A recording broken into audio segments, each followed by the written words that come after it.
नमस्कार दोस्तों, आप सभी का स्वागत है टेक्नोलॉजी कीड़ा चैनल में। और Xamarin का ये नेक्स्ट वीडियो ट्यूटोरियल है जिसमें आप लोग देख सकते हैं कि मैं एपीआई जो सेटिंग्स हैं वो मोबाइल के लिए अलग होती हैं और आप लोगों के जो डिवाइसेस होते हैं जैसे कि लैपटॉप्स हैं उनके लिए अलग होती है, ब्राउज़र्स के लिए। तो मैंने ये एपीआई का कुछ लिखा है, देखिए आप लोग। बेस यूआरआई जो है हमारी device dot run time platform, ये इसमें चेक करेगा कि अगर डिवाइस का जो रन टाइम प्लेटफॉर्म है वो एंड्रॉयड है तो आप लोगों का जो एपीआई है, सॉरी, जो आप लोगों का आईपी है वो ये होगा 10.0.2.2 और 5001 हमारा पोर्ट नंबर है। और अगर आप लोगों का ब्राउज़र है तो आप लोगों का ये होगा। देखिए, आप लोगों का जो एंड्रॉयड डिवाइस है वो कभी भी लोकल होस्ट को नहीं समझता है, तो उसके लिए आईपी जो है वो ये डिफाइन होता है 10.0.2.2। ठीक है, तो इस बात को आप लोगों को फोकस रखना होगा। नेक्स्ट जो है वो आप लोगों के लिए हैंडलर तैयार करना होगा ताकि हम मोबाइल में एसएसएल जो है वो सर्विस स्टार्ट कर सकें। तो HTTP हैंडलर जो है आप लोगों को एक कोड लिखना होगा HTTP हैंडलर का, प्राइवेट स्टैटिक HTTP हैंडलर और रिमोट हैंडलर।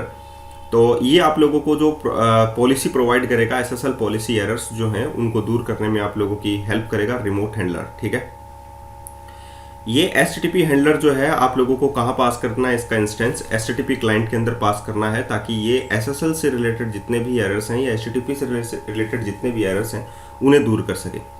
तो आप लोग ये चीज़ भी फोकस रखें। और मैं आप लोगों को यही बताना चाहता हूँ कि बारीकी से अगर चीज़ सीखोगे तो आप लोगों को ज़्यादा समझ में आएगा। इसीलिए टेक्नोलॉजी कीड़ा चैनल को आप लोग सब्सक्राइब कर लीजिए और ज़्यादा से ज़्यादा आप लोग शेयर करेंगे तो मुझे मोटिवेशन मिलेगा। इसीलिए प्लीज़ ज़्यादा सब्सक्राइबर होंगे तो मैं अपनी जॉब छोड़ पाऊँगा और मैं आप लोगों के लिए काम कर पाऊँगा। तो बस इतनी सी बात है।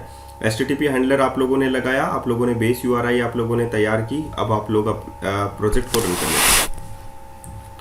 ठीक है, तो अभी हम लोगों ने इम्यूलेटर के अंदर हम लोगों का हमारा जो प्रोजेक्ट था वो रन किया है। तो रजिस्टर का पेज जो था उसे हम लोगों को टेस्ट करना है कि रजिस्टर का पेज जो है वो सक्सेसफुली काम कर रहा है या नहीं कर रहा है। ठीक है, तो 2 या 3 सेकंड्स और लगेंगे इसको रन होने में क्योंकि इम्यूलेटर है। और मैं एक क्वेश्चन का जवाब देना चाहता हूँ। रिसेंट में मुझे क्वेश्चन पूछा गया है कि आप साथ में क्या चला रहे हैं।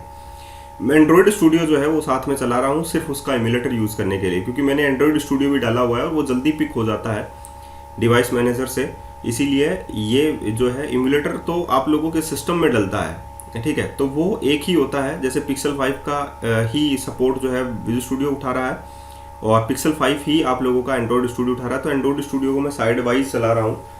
ठीक है, क्योंकि HMX जो है और जो हाइपर-वी होते हैं वो साथ में नहीं चलते हैं कभी कभी। तो ऐसी प्रॉब्लम्स जो हैं फेस करने के लिए आप लोग जो हैं इसके लिए एंड्रॉयड स्टूडियो इंस्टॉल कर लीजिए। अगर आप लोगों का इम्यूलेटर सही तरीके से काम नहीं कर रहा है तो एंड्रॉयड का काम कर जाएगा, क्योंकि एंड्रॉयड स्टूडियो जो है एंड्रॉयड के लिए अच्छा तरीके से काम करता है।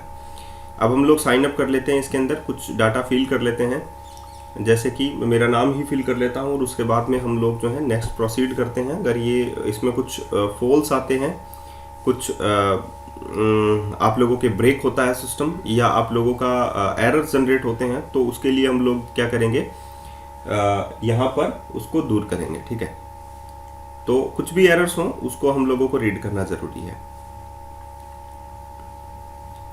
तो कंटिन्यू पे क्लिक किया मैंने और यहाँ पर देखिए अगर कुछ एरर्स आते हैं तो हैंडल करने पड़ेंगे। अब एरर क्या है, ओके, कोड ही फट गया आप लोगों का, the application is in breaking mode हो गया। तो ये आप लोगों का देखिए अगर इस प्रकार का एरर आता है, object reference not set on instance on object, तो एक सेटिंग्स मैंने पहले भी कर रखी थी man activity dot CS file में। आप लोग जो है एंड्रॉयड के प्रोजेक्ट में आइए और यही जो हैंडलर है वो यहाँ पर भी बना हुआ था man activity dot CS file में, उसे आप लोग कमेंट कर दीजिए। देखिए यहाँ पर कमेंट किया हुआ था, अनकमेंट कर दीजिए। लाइन ऑफ कोड शायद आप लोगों ने नहीं लिखी होगी, अनकमेंट कर दीजिए ताकि वो ग्लोबली आप लोगों के लिए यही चीज़ था जो HTTP हैंडलर में थी। तो इसे मैंने ऑन कर दिया है। वैसे इसको ऑन करने की ज़रूरत नहीं है, मैं समझ गया कि एरर कहाँ है।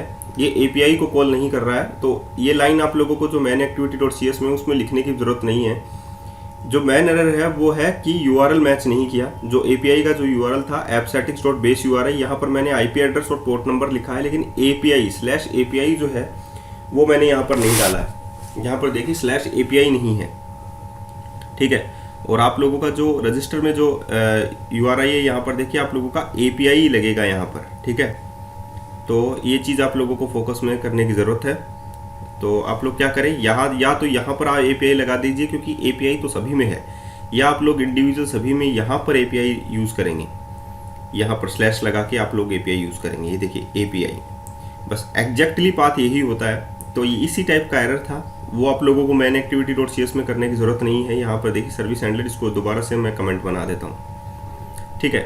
तो अब दोबारा से हम लोग इस प्रोजेक्ट को रन कर लेते हैं, और अब हम लोग देखते हैं कि हमारा URL भी मैच कर गया, सब कुछ मैच कर गया। तो हमारा रजिस्ट्रेशन जो प्रोसेस है वो कंप्लीट हो जाना चाहिए, ठीक है। अगर आप लोगों को किसी प्रकार की प्रॉब्लम आए, फेस हो किसी भी प्रकार की प्रॉब्लम, तो मुझसे ज़रूर कंसल्ट कीजिए। किसी भी प्रोजेक्ट में आप लोग कंसल्ट कीजिए, तो वो ज़्यादा बेहतर रहेगा कि आप लोग मुझसे कंसल्ट करते हैं और आप लोग जो हैं चीज़ों को समझकर बना रहे हैं।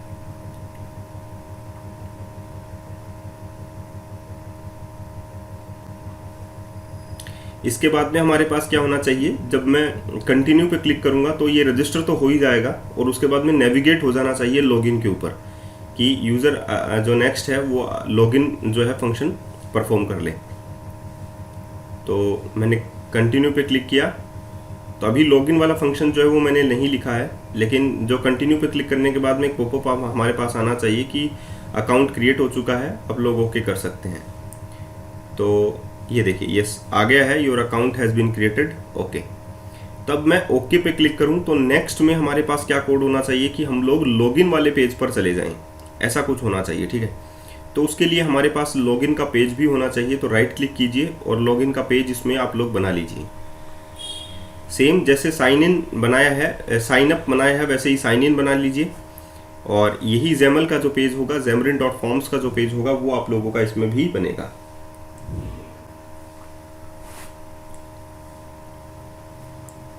तो यहाँ पर आप लोगों के पास आ जाएगा signin.xaml। इसमें तो कोई भी आप लोगों को डर नहीं होना चाहिए कि आप लोग कैसे बनाएं ये चीज़, और हर चीज़ आप लोग सीख रहे हैं तो वो सीखते जाना ही है, बस सी बात है, आप लोगों को काम करते ही जाना है। अब हम लोग क्या करेंगे, ये देखिए लॉगिन का पेज है जो मैंने पहले से बना रखा है, तो इसको भी मैं आगे नेक्स्ट वीडियो में डिस्कस करूँगा। लेकिन जो मेन टारगेट है वो क्या है कि साइन अप पेज जब मैं फिल करूं तो मुझे लॉगिन पेज जो है वो दिखाई देना चाहिए, ठीक है। इतना कुछ करना है आप लोगों को। तो ये चीज़ भी आप लोगों को फोकस में रखनी होगी कि हमें नेविगेशन जो मेन्यू है उसका इस्तेमाल हम लोगों को करना होगा। नेविगेशन जो है, नेविगेट मुझे करना होगा। तो इस बात में कोई भी शक नहीं होना चाहिए कि मैं ये चीज़ कहाँ करूँ, ठीक है। और धीरे धीरे करके जो इमेजेस हैं वो भी हम लोगों को बनानी होगी। देखिए साइन इन का पेज इस प्रकार का आप लोगों को दिखता है, ईमेल है, पासवर्ड है और लॉगिन है। लेकिन एक्चुअल प्रॉब्लम क्या है कि एक्चुअल प्रॉब्लम ये है कि जब मैं लॉगिन कंटिन्यू पे क्लिक करूं तो आप लोगों का साइन इन जो पेज है वो ओपन होना चाहिए आप लोगों का, है ना। तो यहाँ पर आप लोगों को क्या करना है,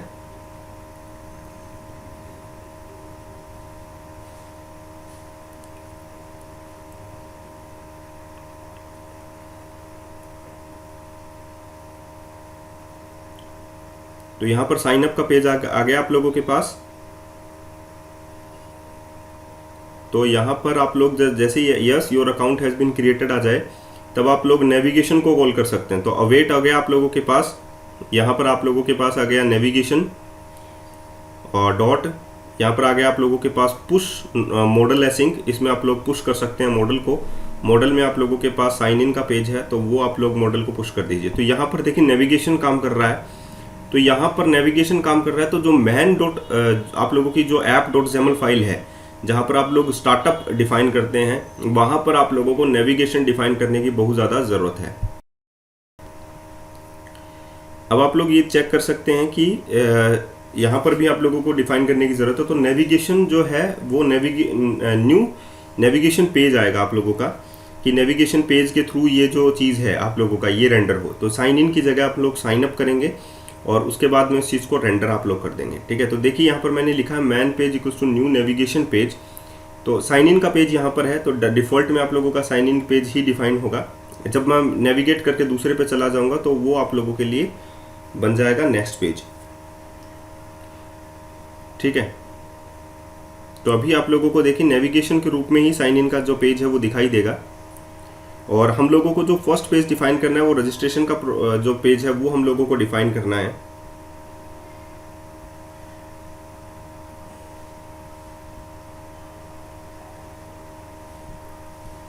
ठीक है, तो यहाँ पर आप लोग देखिए, अब यहाँ पर आप लोग देखिए साइन इन का जो पेज है वो रेंडर्ड हो गया है। नेविगेशन जो एरोज हैं वो अभी आप लोगों को दिखाई नहीं दे रहे हैं क्योंकि हम लोगों ने नेविगेशन को फॉल्स कर रखा है। तो एक बार के लिए हम लोग साइन अप पेज जो है वो यहाँ पर डिफाइन कर लेते हैं और जैसे ही मैं कंटिन्यू पे क्लिक करूँगा तो वो वहाँ पर आप लोगों का चला जाना चाहिए लॉगिन पेज। ठीक है, इतना कुछ कर लेते हैं, उसके बाद में हम लोग प्रोसीड करेंगे नेक्स्ट पे। ठीक है, तो ये चीज़ें जो हैं आप लोगों को फोकस में रखनी ज़रूरी हैं। तो यहाँ पर आप लोग देखिए दोबारा से मैंने रन किया है साइन अप पेज को क्लिक करके। ठीक है, और जब मैं लॉगिन पे क्लिक करूँगा तो आप लोगों का जो पेज है कंटिन्यू पे क्लिक करूँगा तो ये पेज जो है वो नेविगेट हो जाना चाहिए कहाँ पर, आप लोगों के मेन पेज के ऊपर। तो थोड़ा सा वेट कीजिए और उसके बाद में आप लोगों को अपना रिजल्ट जो है वो चेक कर सकते हैं।